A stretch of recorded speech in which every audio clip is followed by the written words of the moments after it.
El 15 y 25 de marzo se recuerda a Santa Madrona o Matrona de Tesalónica, virgen y mártir, la santa de la que hablaré hoy, día de su fiesta en el calendario occidental. Fue en otro tiempo muy popular especialmente en Cataluña y en el mundo ortodoxo, aunque ha ido siendo reemplazada en popularidad por otras santas de idéntico nombre, como la religiosa ortodoxa Matrona de Quíos y la celebérrima laica Matrona de Moscú. El nombre Matrona, al menos por lo que a la mártir respecta, es bastante curioso, pues alude a un estado de elevado estatus social. Las matronas eran las esposas legítimas de alta cuna tanto el mundo griego como el romano y, sin embargo, nuestra santa de hoy estaba en el otro extremo de la jerarquía social, era una esclava. El nombre, pues, podría ser un seudónimo, y cabe añadir que al menos en ámbito catalán, se deforma levemente cambiando la T por la D, de suerte que es conocida como Madrona. De todos modos, y aun a riesgo de que muchos paisanos la busquen y no la identifiquen, yo prefiero mantener el nombre original para referirme a la misma, como ya hice en el caso de la mártir Marina, Margarita, de Antioquía. Los sinaxarios bizantinos la conmemoran el 27 y el 28 de marzo, dedicándole una nota que en realidad es un resumen de la pasio de la mártir, hoy desaparecida.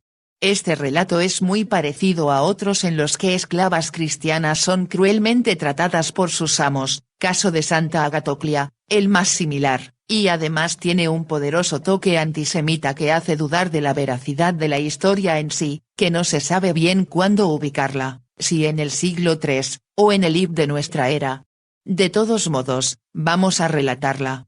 Esclava y mártir Matrona era una joven esclava griega, originaria de Tesalónica, que pertenecía a una mujer hebrea llamada Plautila o Pantila, cuyo marido era un alto oficial, un estratopedarca, residente en esta misma ciudad. El nombre de la domina y su religión, a mi entender, no son cosa baladí, si en realidad su nombre era Plautila o Pantila, nombres genuinamente griegos, entonces seguramente no era hebrea de origen ni practicaba la religión judía por conversión, lo que era habitual en muchas damas de la alta sociedad grecorromana. Ese fue el caso de Popea Sabina, la segunda esposa del emperador Nerón. Eso sería más lógico, puesto que no era costumbre de los hebreos desposarse con gentiles ni a los griegos y romanos les gustaba tomar esposas que no fueran de su mismo origen y alcurnia. Detalle de la santa en una vidriera contemporánea en el Ayuntamiento de Barcelona, España. Fotografía, Harold Toledo Baeza. El caso es que esta esclava, Matrona, solía acompañar a su ama Plautila cada vez que ésta iba a la sinagoga, pero, como ella misma era cristiana, luego se acercaba ella a la iglesia de los cristianos. Plautila sabía que Matrona había cultivado su fe cristiana desde su niñez, y por eso la insultaba y despreciaba constantemente a causa de su fe, cuando no intentaba forzarla a abrazar el judaísmo. A pesar de las burlas y las humillaciones a las que la sometía su ama, Matrona encontraba tiempo para ir a las asambleas cristianas, hasta que un día fue sorprendida y se dio noticia a la domina. Cuando la dueña increpó a su esclava por asistir a las reuniones clandestinas de los cristianos y le preguntó por qué, en lugar de eso, no acudía a la sinagoga, la sangrante respuesta de Matrona fue, porque Dios está presente en la comunidad cristiana, pero hace mucho que abandonó tu sinagoga judía. Lógicamente, Plautila montó en cólera al oír la respuesta de su esclava y, tomando un látigo, la azotó salvajemente, la maniató con cuerdas y la encerró dentro de una celda de castigo. Otras versiones apuntan que era un armario oscuro o que, simplemente, la ató a un banco de madera, lo que sería más creíble teniendo en cuenta que hablamos de un domicilio particular y no de una cárcel donde la dejó en la oscuridad toda la noche. A la mañana siguiente, cuando fue a verla, se encontró con que Matrona se había desatado. Cuando le preguntó cómo era posible, pues ella la había atado muy bien, Matrona respondió que el Señor la había liberado. Aquello enfureció aún más a Plautila, que volvió a golpearla despiadadamente, primero a bofetadas y puntapiés, y luego, armándose de una gruesa vara, la apaleó hasta romperle todos los huesos. La ató con fuertes correas y la encerró de nuevo. Mandó sellar la puerta para que ningún otro esclavo pudiera socorrerla, y allí la dejó 4 días, sin comida ni agua. La curiosidad la llevó a ir a verla de nuevo al 4.º día.